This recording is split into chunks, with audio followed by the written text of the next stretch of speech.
వైసీపీలో ఉన్న కాపు నేతలు ఇప్పుడు కీలకమయ్యారు. 2029 ఎన్నికల్లో వైసీపీని గెలిపించాలి అంటే ఏపీలో బలమైన కాపు సామాజిక వర్గాన్ని తమ వైపు తిప్పుకోవాల్సిన అవసరముందని వైసీపీ హైకమాండ్ భావిస్తోంది. 2024 ఎన్నికల్లో కాపులను పవన్ ఆసరాతో తమ వైపు తిప్పుకున్న టీడీపీకి అదే అస్త్రంతో తిప్పికొట్టాలని వైసీపీ నిర్ణయించింది. ఈ క్రమంలో కాపులకు ఫ్రీ హ్యాండ్ ఇచ్చింది. ఒక ప్రాంతీయ పార్టీని ఒక సామాజిక వర్గం నేతలు అంతా ఒక చోట సమావేశమై తీర్మానాలు చేయడం అన్నది అరుదైన సందర్భం. ఇది జాతీయ పార్టీ కాంగ్రెస్లోనే జరుగుతుంది. కానీ వైసీపీ ఇప్పుడు కాపులకి అటువంటి అవకాశం ఇచ్చింది. కోస్తా జిల్లాలో బలంగా ఉన్న కాపు సామాజిక వర్గాన్ని ఏకతాటిపైకి తీసుకుని వచ్చే బాధ్యతను వైసీపీ కాపు నేతల మీద వైసీపీ హైకమాండ్ పెట్టింది. ఇదిలా ఉంటే కాపుల తొలి సమావేశం గోదావరి జిల్లాలకు గుండెకాయ లాంటి కోనసీమ జిల్లా వెంకటాపురంలో జరిగింది. ఈ సమావేశానికి శ్రీకాకుళం జిల్లా నుంచి అనంతపురం దాకా వైసీపీ కాపు నేతలంతా హాజరు కావడం విశేషం. వీరంతా ఈ సమావేశంలో అనేక అంశాలు చర్చించినట్టుగా చెబుతున్నారు.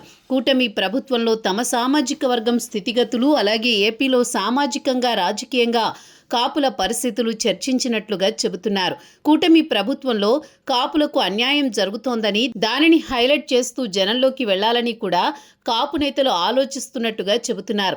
ఇక కాపు సమావేశానికి హాజరైన ఉత్తరాంధ్ర వైసీపీ సీనియర్ నేత మాజీ మంత్రి బొత్స సత్యనారాయణ మీడియాతో మాట్లాడుతూ ఎవరితో అధికారంలోకి తీసుకుని రావడానికి తాము సమావేశాలు పెట్టుకోమని చెప్పడం విశేషం.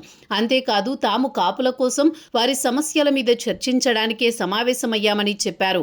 కూటమి పార్టీలు ఒకవేళ ఎన్నికల వేళ కాపు కార్పొరేషన్ని ఏర్పాటు చేసి 3,000 కోట్ల రూపాయలు ఇస్తామని హామీ ఇచ్చామని, ఆ హామీల గురించి కూడా చర్చించామని బొత్స చెప్పారు. ఇక వైసీపీ హయాంలో కాపు నేస్తం పేరుతో తాము ఆర్థికంగా నిధులు ఇచ్చామని బొత్స చెప్పుకొచ్చారు. ఇదిలా ఉండగా వెంకటాపురంలో జరిగిన సమావేశం మొదటిది అని, దీని తర్వాత మరిన్ని సమావేశాలు ఏపీలో పలుచోట్ల నిర్వహించాలని కాపు నేతలు సమావేశం నిర్ణయించినట్లుగా తెలుస్తోంది. రానున్న రోజులలో వైసీపీలో పేరున్న నోరున్న కాపు నేతలంతా రాష్ట్ర వ్యాప్త పర్యటనలు చేయాలని కూడా నిర్ణయించినట్టుగా చెబుతున్నారు. మొత్తం మీద చూస్తే గోదావరి జిల్లాల నుంచే కాపు కదలిక అన్నది మొదలైంది అని అంటున్నారు. ఇది ఏ రూపం తీసుకుంటుంది అన్నది చూడాల్సి ఉంది. సార్వత్రిక ఎన్నికలు చూస్తే ఇంకా 3 ఏళ్లకు పైగానే ఉన్నాయి. మరి ఇప్పటి నుంచే వైసీపీ అందుకున్న ఈ సరికొత్త కాపు నినాదం ఏ రకమైన పర్యవసానాలకు దారితీస్తుందో చూడాల్సి ఉంది.